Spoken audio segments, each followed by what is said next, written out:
Olá, meu amigo, minha amiga ligados aqui no canal do Gol. Estamos chegando nesta quarta-feira, dia 11 de junho de 2025, um dia depois do Brasil garantir a classificação para a Copa do Mundo, que começa exatamente daqui um ano, né? A abertura é no dia 11 de junho de 2026, já são 13 seleções classificadas e eu estou aqui ao lado do Eduardo Massa para a gente falar um pouquinho de Brasil. Hoje nosso boletim vai ser focado mais no que aconteceu, vamos falar de data FIFA, de eliminatórias e principalmente, claro, a vitória do Brasil sobre o Paraguai, 1-0, vitória que garantiu o Brasil na Copa do Mundo. Afinal, a Venezuela já tinha perdido para o Uruguai, então era só ganhar e se classificar.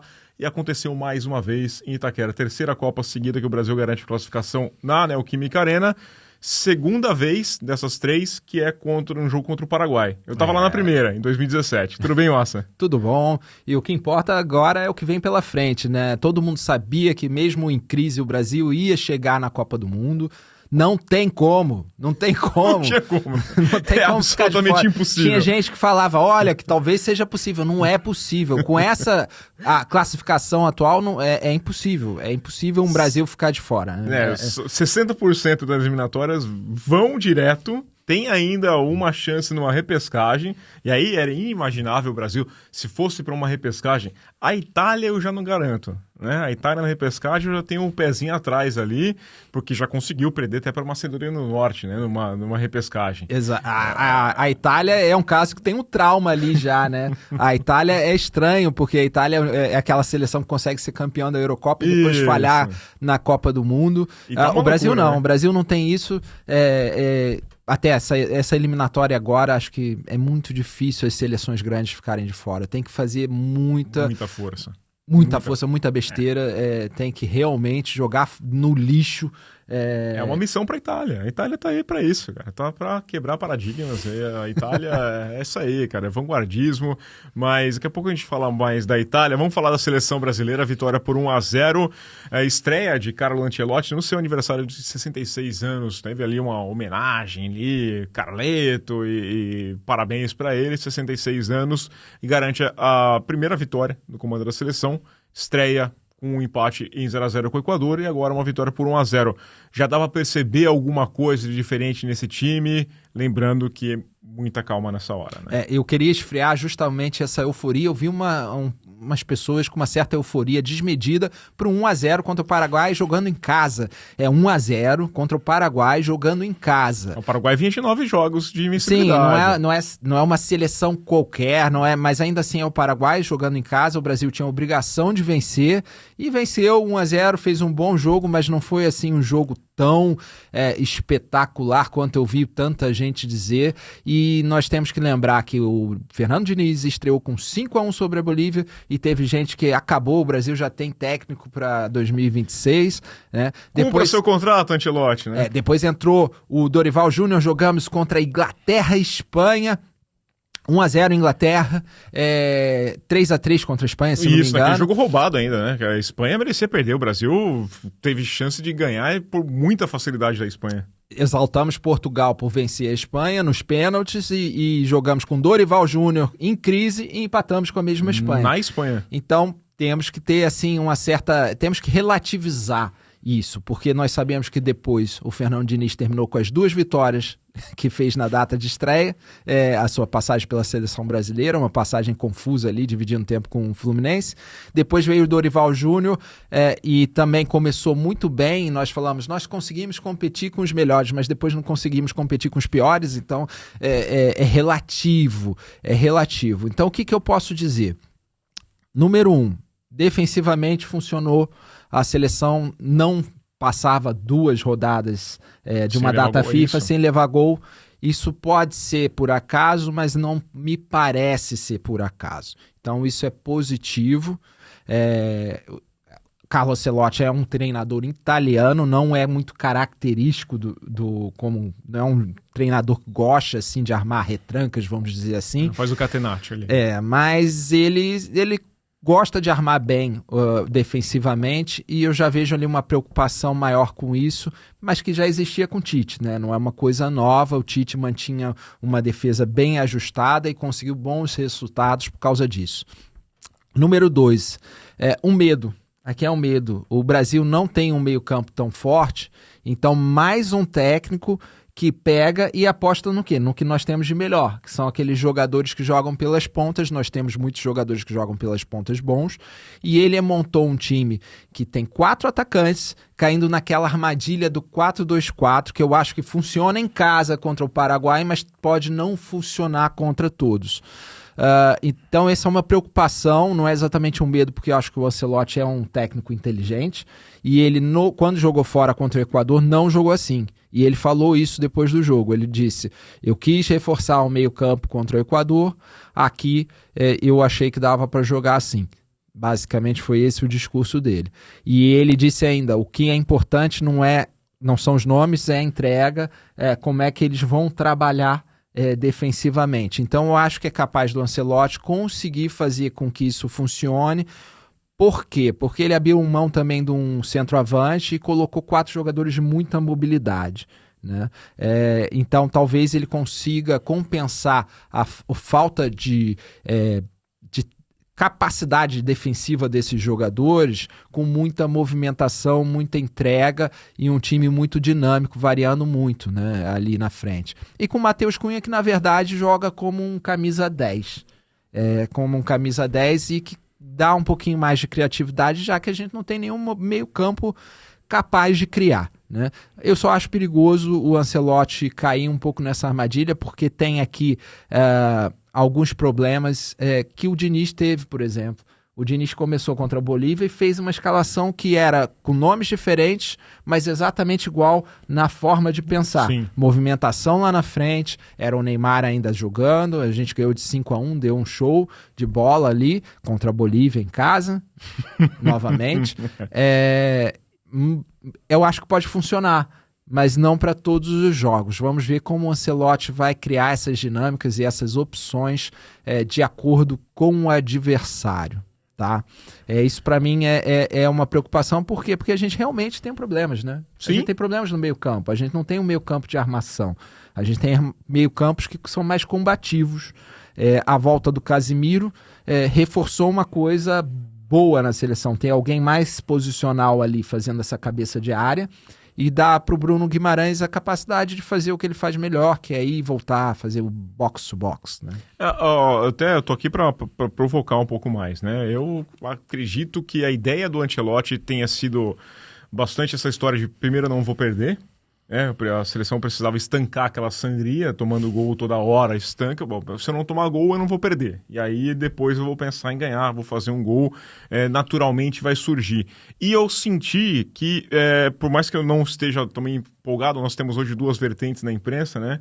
Aquele pessoal que tá mais, não é tudo aquilo que eu pensava, para fazer isso daqui, 1-0, dava para deixar o Dorival mesmo, que resolvia da mesma forma. E o outro lado que tá, agora ninguém segura, pintou o campeão, né? Sou brasileiro com muito orgulho e com muito amor. Eu tô com um pensamento ali tentando ficar no meio do campo, mas a minha ideia é que a seleção brasileira hoje joga com um pouco mais de segurança por olhar para o banco e saber que tem alguém com soluções. Né? A gente não tem ideia de como é o treinamento, não tem abertura, não vê ali, mas me passou um time um pouco mais confiante, sabendo que se a situação estiver um pouquinho mais complicada, vai olhar para o banco e o treinador sabe o que fazer. Não vai acontecer o que aconteceu contra a Argentina, por exemplo, que você viu uma seleção perdida dentro de campo e você olhava para o banco, estava o Dorival também completamente perdido. Isso eu acho também. Eu acho que o Ancelotti, obviamente, é um técnico muito mais preparado do que era o Dorival e o Fernando Diniz. O Tite também armou assim muito bem, passou pelas eliminatórias brincando, né? E aí temos aquelas questões que são mais questões realmente do que nós temos à disposição hoje, né? Como é que o Ancelotti vai conseguir criar soluções para isso. Eu não estou nem nessa euforia, embora eu goste de ver o Ancelotti como técnico da seleção, nem estou assim, nem tenho tanto... Preocupado.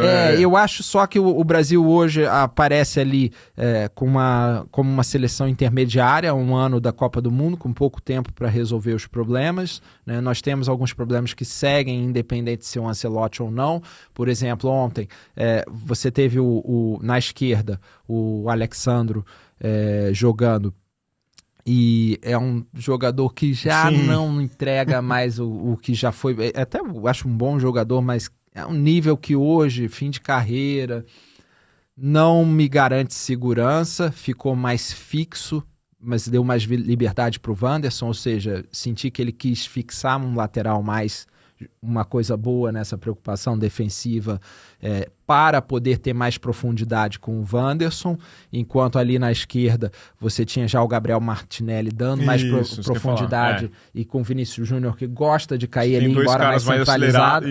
Ou seja, segurou mais ali, tanto é que depois entrou o Beraldo, que é um zagueiro. Até porque o Carlos Augusto não foi nem relacionado, ele foi cortado.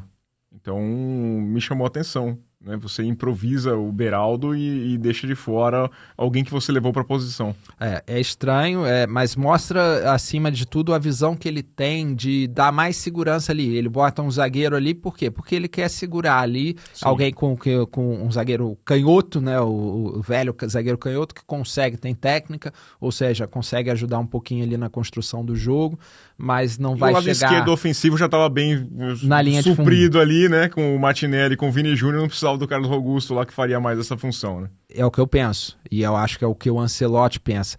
Mas eu acho também que nós vamos ver muitas mudanças na próxima convocação. Essa foi uma convocação que ele estava pensando no Real Madrid, deixou lá mais ou menos a base que estava, botou um ou outro nome de confiança dele, mas ele disse, olha... Quem é que estava sendo convocado? São esses aqui, eu vou trazer de volta o Casemiro. Eu quero esses, o resto, isso. O Carlos Augusto até acho que é uma aposta maior dele, e eu acho que vai ter mais tempo no futuro. E eu acho que vamos ter muitas mudanças em termos de nomes, mas de estrutura eu penso que ele vai seguir nisso. Ele vai apostar nesse 4-4-2, que na verdade é um 4-2-4, e de vez em quando vai reforçar o meio-campo quando achar que não tem como jogar com tantos atacantes. Sim. É o que eu imagino pela essa primeira data FIFA em termos táticos, né? De boas notícias, o que você vê de boas notícias, principalmente individuais? Assim? Eu acho que o principal, para mim, a minha ideia é que o Brasil garante a classificação. A próxima data FIFA já pode ser de experiências, né? Porque aí pouco importa, classificou em primeiro, classificou em a última vaga, tanto faz. Então pode ser um pouco mais de experiência.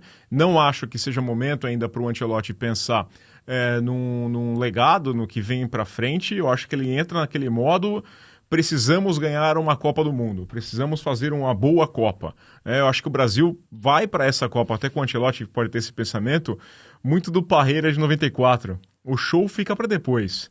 Agora a ideia é ganhar o que der para ganhar e vamos... Então vai nesse ponto. Monta o time, a estrutura dele, o show, a grande seleção, o espetáculo vai, talvez num projeto para 2030, vai tentar construir. E o melhor é garantir essa vaga agora. Então você pode fazer mais experiências, pode deixar de fora alguns nomes que você já tem mais confiança, porque você vai querer testar outras coisas. O resultado pouco importa nas últimas rodadas. E esse, para mim, é o único aspecto positivo. Um pouquinho de segurança do time, de olhar para o banco e saber o que está acontecendo. E ver que quem está no banco sabe o que é o jogo. E agora é experimentar. Um ano. Eu acho que também teve uma coisa que eu gostei, que ele fez leituras rápidas. Acho que o Ancelotti é aquele técnico que entende do jogo e tem técnicos que conseguem ler o jogo durante o jogo. O Ancelotti é muito bom nisso. Sim. Ou seja, ele consegue mudar o jogo no meio do jogo, durante o jogo, às vezes com os mesmos nomes ou com algumas mudanças pontuais. E eu acho que na seleção ele vai trazer isso, vendo quem pode entregar na seleção e em que função. Nós vimos, por exemplo, ele rapidamente perdeu a confiança no Gerson. É a impressão que eu tenho. Por quê? Porque o Gerson é um jogador que desliga de vez em quando, não entrega tanto, não funcionou tão bem, nem defensivamente, nem trazendo intensidade, nem criando tanto. Ou seja, é um jogador que pode ser útil ainda, mas que eu sinto que perdeu ali uns pontos com o Ancelotti. Eu acho que ele já percebeu que ele não pode contar tanto com os laterais. Então, o que ele fez aqui? Ele, nesse segundo jogo, para ter esse quarteto ofensivo, ele segurou uns 3 homens de defesa, porque o Alexandro basicamente segurou muito mais na defesa contra um Paraguai que fica muito na defesa. Eu me confundi aqui porque tem o Alexandro. Tem o Alexandro, que é o Alex agora, que aliás fez o seu primeiro jogo como profissional no Brasil. Ele comentou isso ontem, foi a primeira vez que ele jogou profissionalmente uma partida de futebol no Brasil. É curioso isso, eu não sabia também. Eu não sabia. É bom zagueiro, bom zagueiro. Bom zagueiro. Individualmente foi uma das boas novidades, embora eu acho que a defesa, até que a gente tem bons nomes. Voltando aí, Gabriel Magalhães, até o Éder Militão, podem não ser o top do top, mas são bons nomes. Na lateral que eu acho mais problemático. Então o que ele parou e pensou? Eu vou usar os meus laterais de uma forma mais limitada. Eu segurei não dá para ficar fazendo ida e volta. Comparou com Parreira, por exemplo. Parreira tinha uma vantagem, ele segurou o meio campo porque ele tinha 2 laterais muito fortes, Sim. o Jorginho e o Leonardo, o Branco, e ainda tinha na reserva o Cafu para a direita, ou seja, ele tinha laterais muito fortes na época, segurava o meio campo, fazia aquele jogo de inversão de jogadas, que na época também o futebol era um pouco mais lento, e funcionou. Aqui, o que ele está apostando? Eu seguro os meus laterais e ganho ali nas pontas, para segurar a defesa. Eu tenho 2 homens de meio campo, um lateral que atua quase como um zagueiro, ganho profundidade ali na direita com o Wanderson, que até funciona melhor assim. E se eu precisar, eu deixo o Rafinha também fazer e pronto, né? Exato, o Rafinha e o Matheus Cunha sendo o homem que dá aquela dinâmica, fazendo, ele cai para um lado, o Rafinha vai para o centro. Então ele dá aquela dinâmica, o Matheus Cunha meio que dita a dinâmica ali da movimentação desse quarteto, que é muito veloz e muito móvel, não é um quarteto de fixar a posição, talvez mais o Martinelli ali, né, que joga muito mais centralizado, muito mais aberto ali. Isso, mas mesmo assim consegue girar, né, até pela função que ele faz no Arsenal, ele joga mais daquele lado, mas com o Vini ele pode tentar vamos fazer uma inversão, e o Martinelli é um jogador que, bom, o Arteta gosta do cara que volta para marcar, né, marca o lateral, ele volta bastante também, então dá uma ajuda defensiva. O chato para mim aqui o Rafinha tá numa fase exuberante e vai ser de novo mal aproveitado na seleção, tá? Por quê? Porque com esse quarteto ele vai ter que se sacrificar muito. O Matheus Cunha vai ter mais liberdade ali centralizado e vai sobrar pro Rafinha, né? Eu imaginava o Rafinha fazendo mais esse coringa ali no ataque do que o Matheus Cunha. É melhor jogador para mim.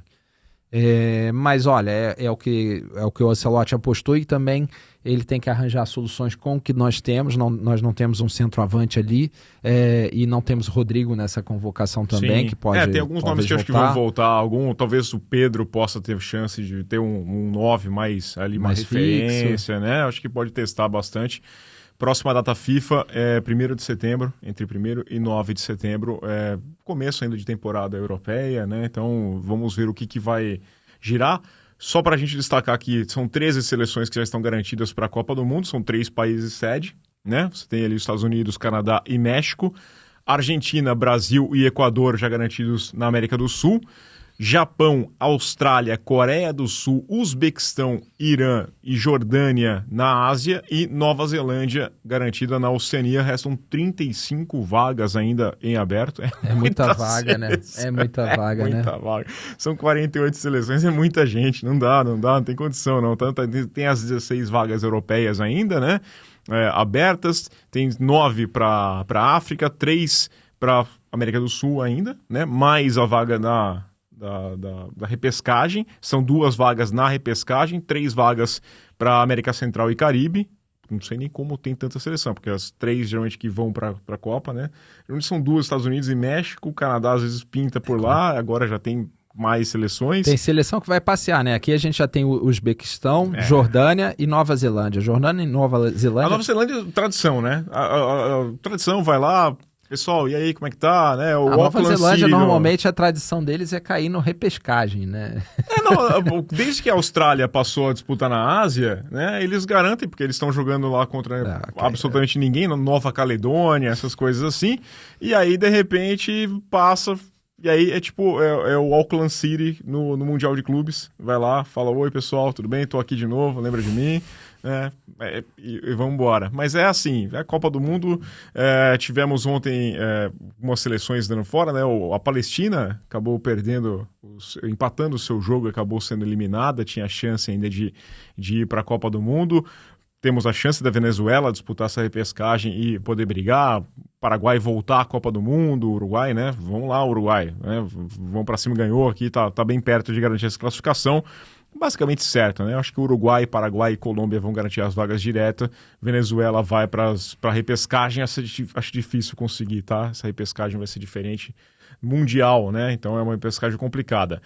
Só para dizer aqui, a gente falou da Itália, a Itália tá com aquela confusão toda de treinador ainda, gira nome, vai para lá, não sabe quem é o técnico. Teve a loucura, né? Venceram o jogo contra a Macedônia e foi engraçado porque o técnico estava demitido e estava lá no banco de reservas. Então a Itália tá uma maravilha de Copa do Mundo. Mais algum destaque? Não. A Itália é minha preocupação entre essas grandes seleções, como nós já falamos. E não sei, eles perderam o Ancelotti, né? Perderam o Ancelotti. Perderam o Ancelotti e eu não sei não. Eu acho que o Ancelotti toparia, tá? Eu vou dizer isso que eu acho que o Ancelotti... Eu não sei se ele pegaria essa não. O Ranieri já falou, não, me deixa fora dessa. Não, obrigado. Vou ficar aqui consultor na Roma? Bem melhor, né? Consultor do que ficar aguentando a seleção da Itália? É uma loucura. Que coisa impressionante a seleção da Itália. Acho que é o mais arriscado a ficar de fora. Vou fazer um convite de novo. Amanhã tem Na Cara do Gol, mas confira a última edição Na Cara do Gol, que por mais que a Liga das Nações tenha mexido algumas convicções nossas, acho que o cerne tá lá, porque a Liga das Nações, convenhamos também. Tá tudo lá, acho que tá tudo lá, porque o trio da frente, para mim, continua sendo o mesmo. Para mim, continua sendo Espanha, França e Argentina, só que a Argentina numa certa densidade, né? Até porque o Messi não fica mais novo. Espanha e França dependem ali muito, a França principalmente do técnico, mas tem uma geração impressionante. Eu acho que não muda muito. E o Brasil tá no bolo de trás. E eu diria que até atrás de algumas ali, como o Portugal mostrou, tá forte, mas Portugal, lembrem-se, tem também aquela questão de se perder um ou outro jogador, o time como um todo, sim, não tem como arranjar tantos substitutos. Então tem um pouco de sorte ali de estar com todo mundo, todos os jogadores importantes, Nuno Mendes, que se machuca muito, o Cristiano Ronaldo, que tem 50 anos na Copa do Mundo, vai ter quantos? Vai ter 41, né? Vai ter idade de 25, segundo ele, mas a gente sabe que vai ter... É isso aí, a balança lá da farmácia deu para ele 25 anos, mas mas vai ter história. 41, então não sei como chega, já não é assim o Cristiano Ronaldo... Eu acho que 41 anos é uma passado. idade sossegada, você está prontíssimo, é o auge da vida. Tá? 41 anos acho que é perfeito. Só um detalhe que Copa do Mundo é uma questão de um mês, né? Pouco importa mais ou menos o que você faz esses 4 anos. Copa do Mundo é quem estiver melhor naquele um mês, naqueles jogos específicos. Uma tarde ruim acaba com tudo, porque é jogo único, então perdeu, tá fora, ganhou, segue. Às vezes nem é a melhor seleção que tem. E para quem acompanha a grande... saga do cinema do Velozes e Furiosos, o Brian cometeu o erro logo na primeira corrida, ele apertou o nós antes, ficou pronto antes da hora. Então você tem que saber a hora de estar pronto. Tem que chegar lá na hora, né? Não pode, isso aí. Não adianta, não é o melhor de antes. O Brasil ganhava a Copa das Confederações sobrando, com o Fred fazendo o gol a rodo, e depois chegava na Copa do Mundo e não conseguia. Né? Então, e a gente vencia as grandes seleções. Então, o que importa no fim é esse mês, quem chega inteiro, quem chega melhor e quem vai jogar melhor esses jogos. É assim que a Copa do Mundo sempre foi. Então, pro Ancelotti é uma boa notícia, porque não faz diferença estar 4 anos ou não. Pode ajudar, claro, mas no fundo, ele precisa ajustar o time para a Copa do Mundo. Ponto. E ele não pensa no próximo ciclo. Eu nem sei se ele pensa em ficar no Brasil depois de 2026. Ninguém, acho que ele não deu nenhum sinal disso, nem a Brasil pareceu pensar muito nisso. O Brasil quer 2026, depois vê-se. Até porque a gente não sabe quem vai ser o presidente da CBF, qual que vai ser a outra graça. A gente não sabe nem o presidente da CBF amanhã. É uma loucura. Vamos encerrar aqui. Falamos bastante, consegui até citar Velozes e Furiosos, já estou feliz aqui, acho que cumpri minha meta profissional. Massa, obrigado. Obrigado, até a próxima. Pessoal, fica ligado aqui no nosso canal, já deixa o like, deixa o seu comentário. Teremos ainda o Gol no Mercado, tem informação do Gol no Mercado, tem o Gol nas Américas, amanhã tem na cara do Gol, então se liga, se inscreva no canal e clica no sininho para ser notificado assim que sair um vídeo novo. Valeu, aquele abraço.